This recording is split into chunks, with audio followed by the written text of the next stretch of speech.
with a Holley Dominator here. I'm just gonna say it like it is. This thing runs absolutely horrible. So the first thing that I'm gonna do is pull the file out of the ECU and take a look at it. I got a 60% correction going on over here. We wanted to go skiing. This is pretty cool. So the real question is going to become, is this running so bad because something is wrong with the setup, or is it just the settings here in the computer? Cool. Well, that's a good sign. The air feels good. Oil pressure's good. Vacuum's good. Air temp's right. Fuel pressure's good. Idling nice and solid. Fueling correction is good. It's actually in closed loop. Fucking kidding me. God damn it. Battery's dead again. Again, based on how bad this ran, I figured we were gonna have to do some out of the ordinary type of stuff.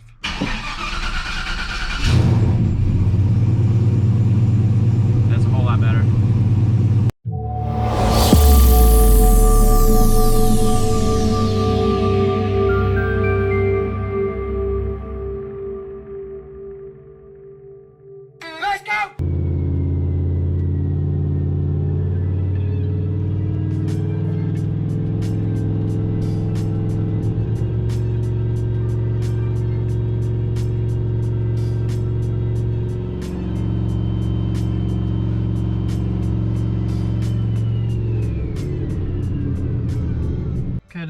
Part throttle stuff. I don't know if it's these injectors or what, but it's a little, it runs good, it's just a little funky. It wants to try and make a really ugly fuel curve. In that case, sometimes you gotta meet in the middle on some things and do what's gonna make the car run best all the time. I tried to make one little short pull, but I'm really dumb and I accidentally changed the 4-3 shift points rather than the 3-2 shift point, so it downshifted on me. So this is kind of gonna be like our first real run. But you know what, I'm gonna pull a couple degrees of timing out of this just to be safe. ECU, and let's make a run.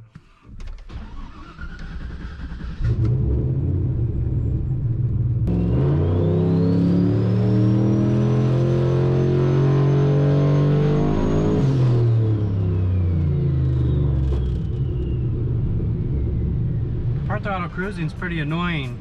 It's like you shut it off and start it back up, and then everything's like totally different than it was on the previous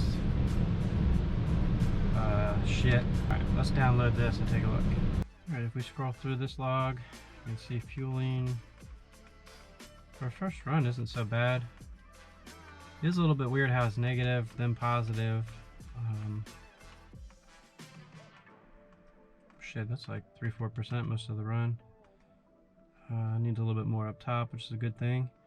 But the primary thing I'm concerned with on this car, given kind of what we saw in the map before we got started, is that our fuel pressure, at least at 5-6 pounds of boost, is doing what it should be doing.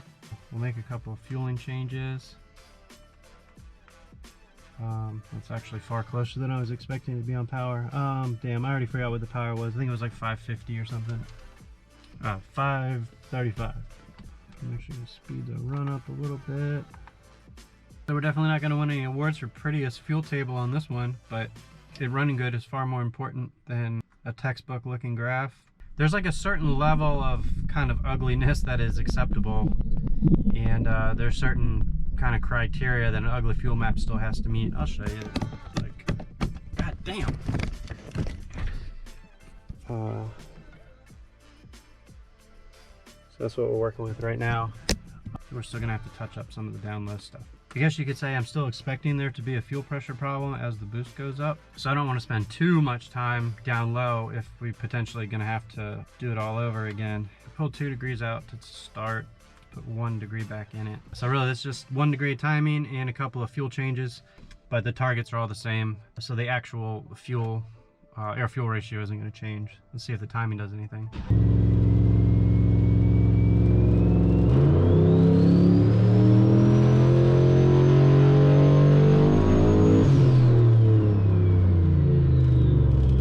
$555. Download that log and take a look. Let's look at our dyno graph now though.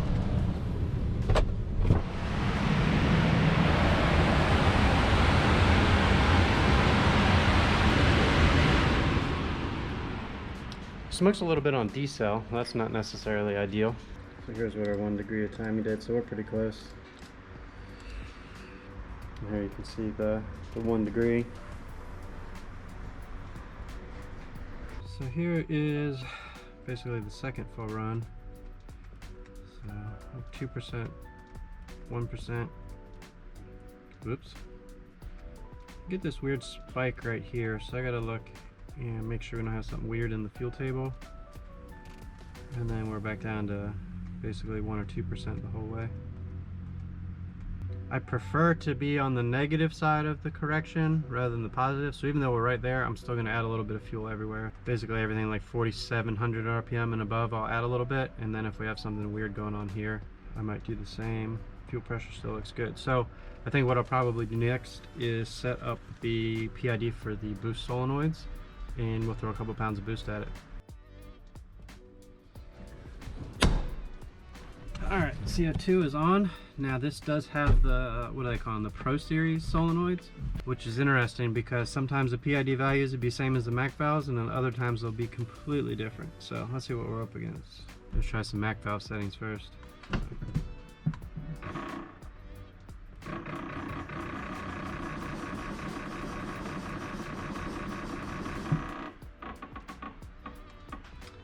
And it sounds nowhere close. The computer's being a slow piece of shit. I mean, give me a minute. This is actually impressively horrible. You see green is the target, red is time, and then blue is the actual dome pressure. So the good news is it's impossible to make it any worse than that. So let's try some other values. Sounds better already. Release the button. Might be okay. Nope, forgot to log it because I'm stupid.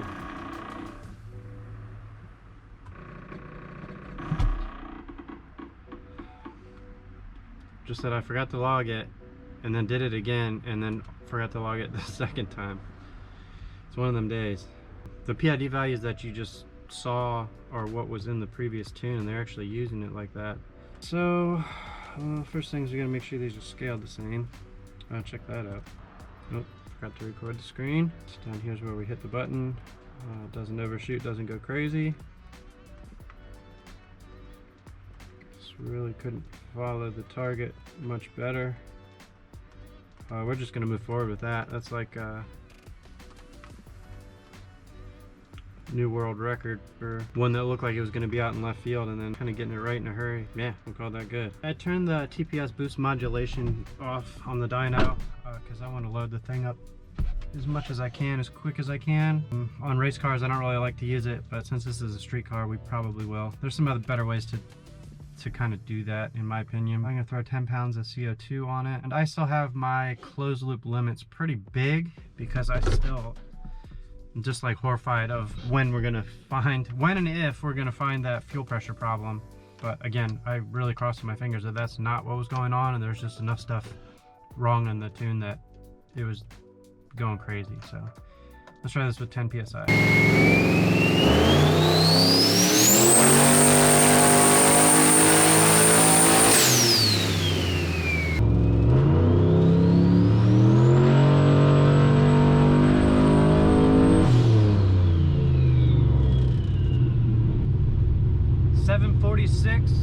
And from what I could tell looking at the real-time display, it looked like fueling was pretty damn close. So this thing definitely does not have the gear ratio in it that I was told that it has. No big deal. It's just going to throw off our derived RPM, but our attack RPM is still pretty good. Alright, so here's our boost from the ECU. So looks like we'll just consider that 12 pounds, I guess. 12, 13 pounds. Jeez, I don't know what converter is in this thing, but hopefully that's not an issue. Maybe I just let out early, it's possible. So far, pretty solid gains. Beefcake! Let's take a look at the log. Here is that log. Fuel is 010103.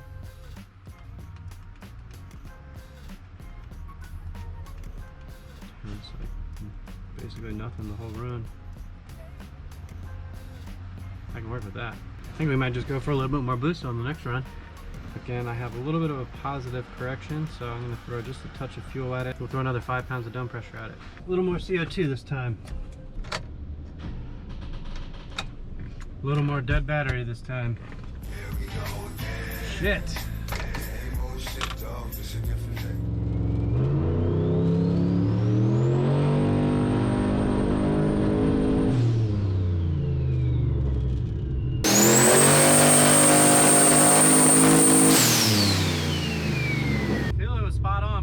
Something goofy. Didn't sound like it was misfiring. Still made 771. Let's investigate, see what the hell's going on. So boost is stable, fueling's stable.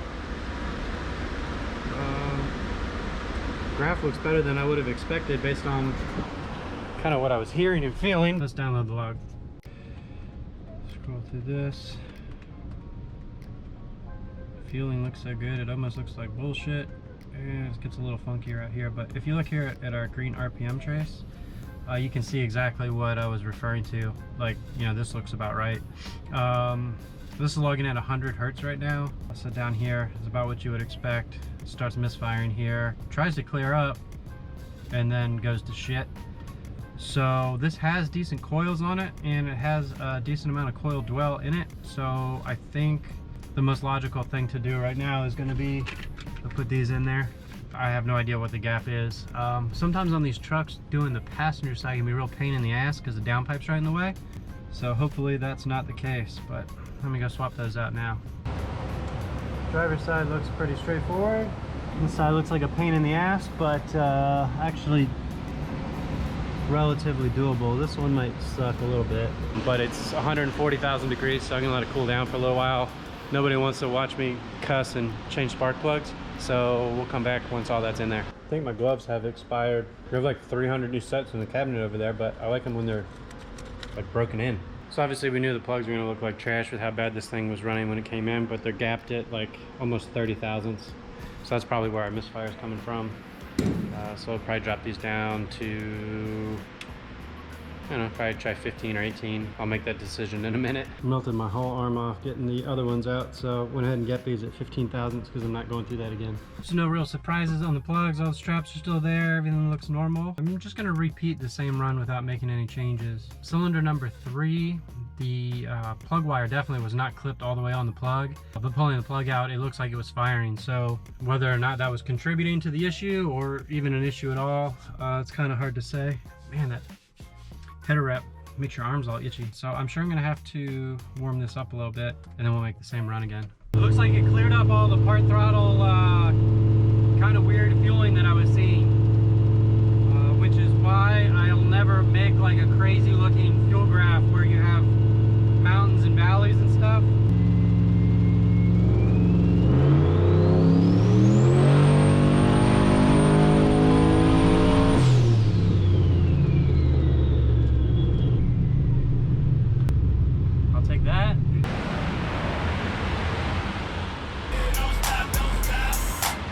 Here boost from the ECU, you can see it's just dead flat, and it looks like it made about 1 psi more, probably from cooling off a little bit, maybe just happier running with the new plugs. And then up here you can see the difference in power, and since it was actually running clean, I revved it higher, but 843 horsepower is on track with what we want. Ow! Okay, we're looking at this log, so we got about 17 psi manifold pressure.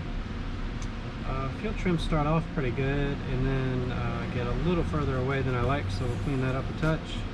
It overshoots a little bit right here on dome pressure when the RPM ramps up real hard and the dyno's trying to control it. That's pretty normal.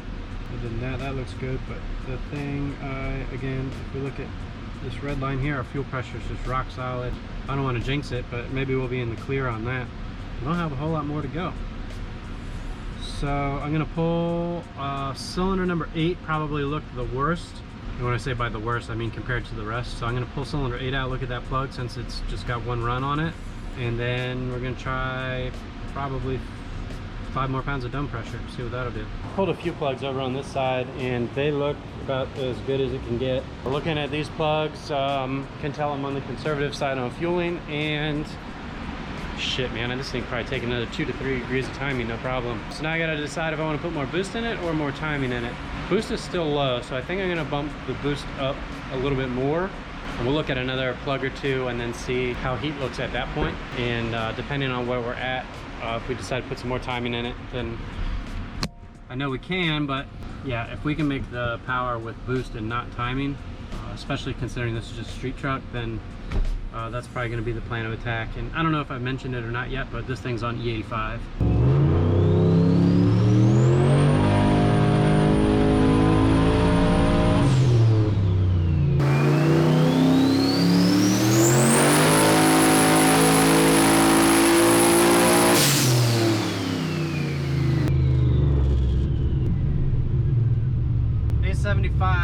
My guess is the boost just didn't go up as much as it has been going in those 5 psi increments. The graph looks beautiful though. Alright, you know the deal. We'll pull the damn log out of it and do all the same shit for the 300th time. For the yellow, we're up 1 or 2 psi. Kind of crazy how flat the boost curve is on this thing. So now we're at the point we got to start using a little bit more CO2. All right, no reason to go through that log. Boost went up 1.5 pounds, and fuel correction was like 2. So we're just gonna try with a little more CO2. So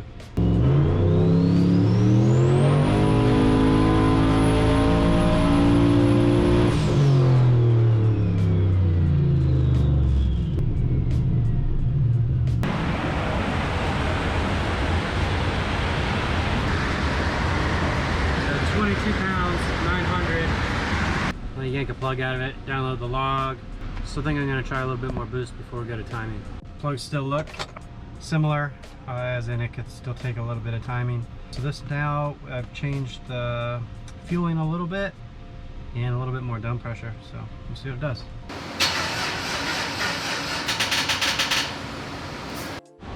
Made a little bit more power, but we got this weird dip here in the middle, and everything in the log looks clean. So I'm halfway leaning towards it being the converter or something in the trans. So I might have to make one more run.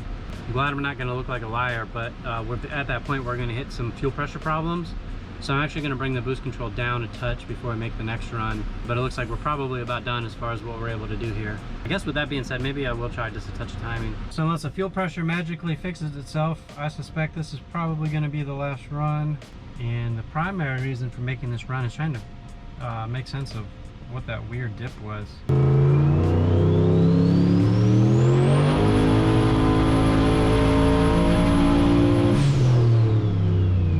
Totally gone now.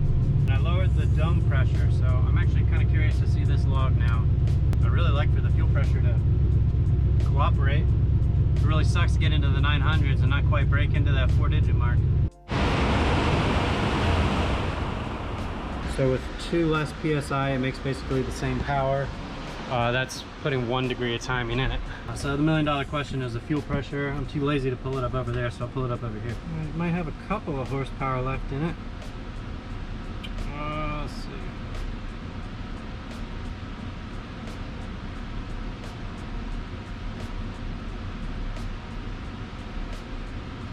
Feeling looks pretty good. We get up to about 7,000. You can see like kind of just the efficiency's falling off, so we're getting a little bit of a fuel correction there. 20 pounds of dome pressure is making 23 pounds of manifold pressure. Air temp's up a good bit from where it was before. And actually fuel pressure,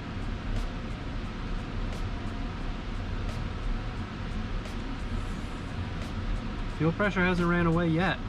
What I do need to check though is our duty cycle.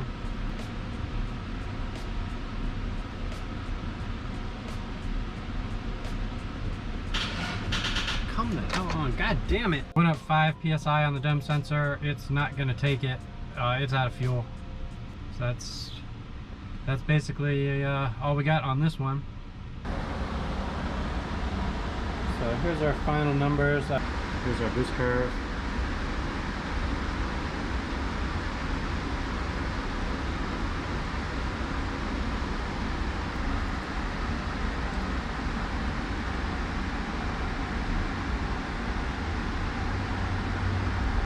And here we got spring pressure, where it's turned up. That's gonna do it for this video. As always, I appreciate you watching, and I'll see you next time.